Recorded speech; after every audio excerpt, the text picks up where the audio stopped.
মেঘা, মেঘা, আমি office trip থেকে চলে এসেছি। আমার জন্য এক কাপ কফি নিয়ে আসো না, আমার মাথাটা খুব ধরেছে।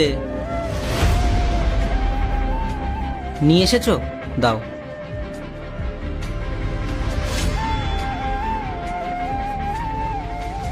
এই কি স্নেহা, তুমি মেঘার ড্রেস পরে এসেছো কেন? আর এমন সাজগোজ করে আছো কেন? এসবের মানে কি? কেন দাদা, আমাকে কি মালকিনের থেকে কম সুন্দর লাগছে? এসব কি পাগলামো করছো স্নেহা?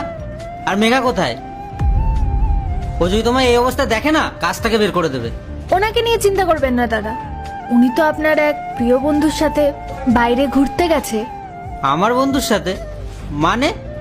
যেদিন থেকে আপনি বাইরে গেছেন সেদিন থেকে আপনার ওই বন্ধু রোজই আসে। চুপ করো স্নেহা, একদম চুপ। মেঘা এমন মেয়েই নয়। তোমার কথা যদি মিথ্যা হয় না, আমি কিন্তু তোমাকে একদম ছেড়ে কথা বলবো না। আমি জানি আপনি বিশ্বাস করবেন না, নিজের স্ত্রীর নামে এরকম কথা কেউই বিশ্বাস করে না। তাই জন্য আমি প্রমাণও বার করে রেখেছি। দাঁড়ান, নিন দেখুন।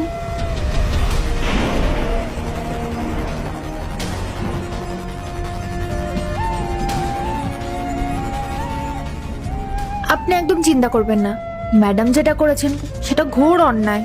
আর সেই অন্যায়েরই যোগ্য জবাব দিতে আমি এখন এভাবে দাঁড়িয়ে আছি। মানে তুমি ঠিক কি বলতে চাইছো স্নেহা? পরিষ্কার করে বলো। দাদা, এখন এসব এখানে বলা যাবে না। আপনি একটা কাজ করুন, আপনি একটু পরে আমার সাথে পার্কিং এ দেখা করুন। আমি আপনাকে বাকি সবটা বুঝিয়ে দেবো, সব প্রমাণও দিয়ে দেবো।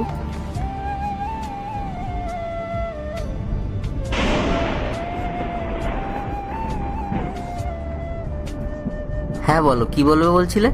দাদা, আমি এটাই বলতে চাইছিলাম যে ম্যাডাম যেটা আপনার সাথে করছে আপনিও সেরকমই করতে পারেন। তাহলে উনি বুঝতে পারবেন যে আপন কেউ এরকম করলে কেমন লাগে। মানে মানে আমিও কোনো মেয়ের সাথে? না না দাদা, আপনাকে তেমন কিছু করতে হবে না, আপনি শুধু দেখাবেন। কিন্তু আমি এমন মেয়ে কোথায় পাবো যে আমাকে এই কাজে সাহায্য করবে? আপনি বললে আমি আপনাকে সাহায্য করতে পারি। সত্যি? নিশ্চয়ই, আমি আপনার জন্য এটুকু তো করতেই পারি।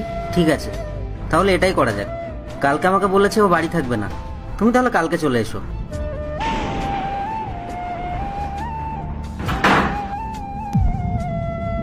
আরে রনিত, এই অসময়ে তুমি হঠাৎ চলে আসলে যে? তোমার তো এত তাড়াতাড়ি আসার কথা ছিল না। হ্যাঁ, তাড়াতাড়ি চলে আসলাম বলে তোমার কি কোনো প্রবলেম হয়েছে? না মানে, তুমি তো আমাকে বলেছিলে যে 2 দিন পরে আসবে। আমার এখন খুব টায়ার্ড লাগছে, আমি পরে কথা বলছি।